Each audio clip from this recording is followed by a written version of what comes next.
You know, during this period of time, there's a lot of negative attention being drawn to the horrible loot box design of the upcoming Battlefront 2, which really stinks because the game looks awesome, but I'm not going to be able to pick it up unless they make big changes to the way the loot boxes actually work. Closely following on the heels of that news is, of course, the single-player loot box content featured in the recent Shadow of Mordor. The game looks fantastic, and I'm not saying that's a sticking point for not picking it up, but it just seems loot boxes are getting more invasive and worse for the consumer. Amidst all of this, I really wanted to take the time and highlight a really great initiative 343 is doing with their latest Rec Pack design, which benefits an awesome cause. The Relief and Recovery Rec Pack delivers 5 permanent recs selected from the most popular visual customization recs of ultra rare or better rarity. You also get 10 rare or better booster cards. Microsoft then donates all of the proceeds of the Relief and Recovery Rec Pack to globalgiving.org. These proceeds will go to help with the relief efforts going on in the Gulf Coast, Mexico, and Puerto Rico. When I saw this, it was an instant buy. What a great way to utilize in-game microtransactions. The player gets to support a worthy cause and receive in-game goodies along the way. Huge props to the folks over at 343 for putting this one together. I hope it starts a trend amongst the industry for more initiatives like this. I would support microtransactions like these any day of the week, because your money is going to support a good cause. And it shows too that gaming communities can have a positive impact on the surrounding world. This Rec Pack was also another good reminder how Halo 5 has aged pretty gracefully. I think the team has done a really solid job updating content. You look at the amount of Forge maps in the hopper right now. You look at the amount of options that you have. I mentioned this in the last Halo video. If you haven't picked it up, there's just a ton of quality content in that package for the multiplayer side of things. And it really looks bright in my opinion for the future. Halo 5, in terms of revitalizing the YouTube scene, it has been far and away very effective.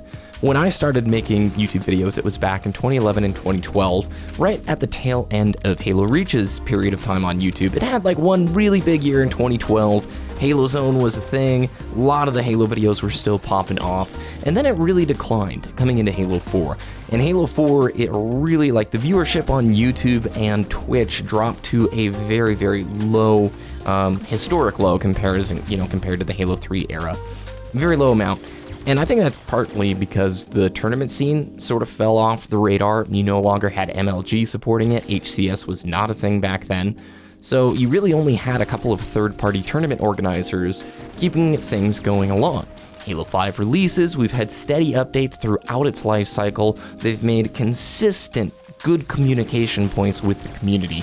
And note, I'm not getting into all of the details of the disappointments with some elements of the HCS, some disappointments with connection things. It's not a completely perfect picture, mind you, but I think they overall have done a fairly good job setting the stage for what will likely be a return to form when it comes to the next Halo title. And no, I'm not talking about getting to numbers that Call of Duty reaches, but I am talking about Halo stepping into a community that has desperately wanted it for a long time, the PC side of things. So we know with 99% certainty, Windows 10 is going to be getting the next Halo title. That's just been the trend. It's what Phil Spencer talked about. Moving forward, pretty much all first-party titles are going to be on the Play Anywhere program. When you finally bring to the PC a quality Halo game with matchmaking and all of those features, I'm telling you, dude, it is going to be such a positive growth spurt for this game and for the community.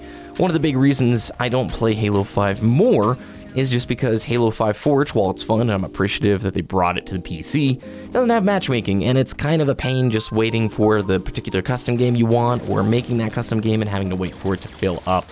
I am so thrilled with where they can take this franchise.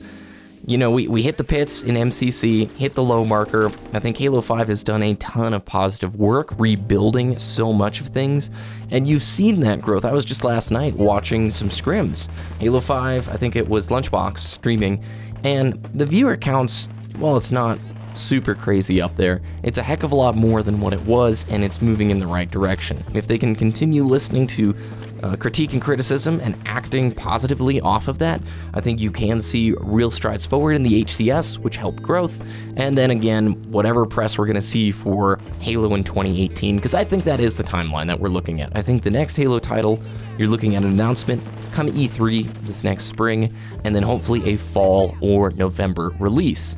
What do you guys think about the timing of the next Halo game? Am I totally off in my predictions or speculation? Do you think it's a 2018 or maybe even a 2019 kind of a feature? And if it was on PC, would you play on PC? Thanks very much for watching this video. If you enjoyed, please hit the thumbs up button, subscribe for more, and please check out and support, if you would like, the Relief and Recovery Rec Pack. I'm not sure how long it's going to be in the game. It's $10, and man, supports a good cause. So shout outs to 343 for putting that into the game and Microsoft for organizing it. So thanks very much for watching. Have a good day, and I'll talk with you next time.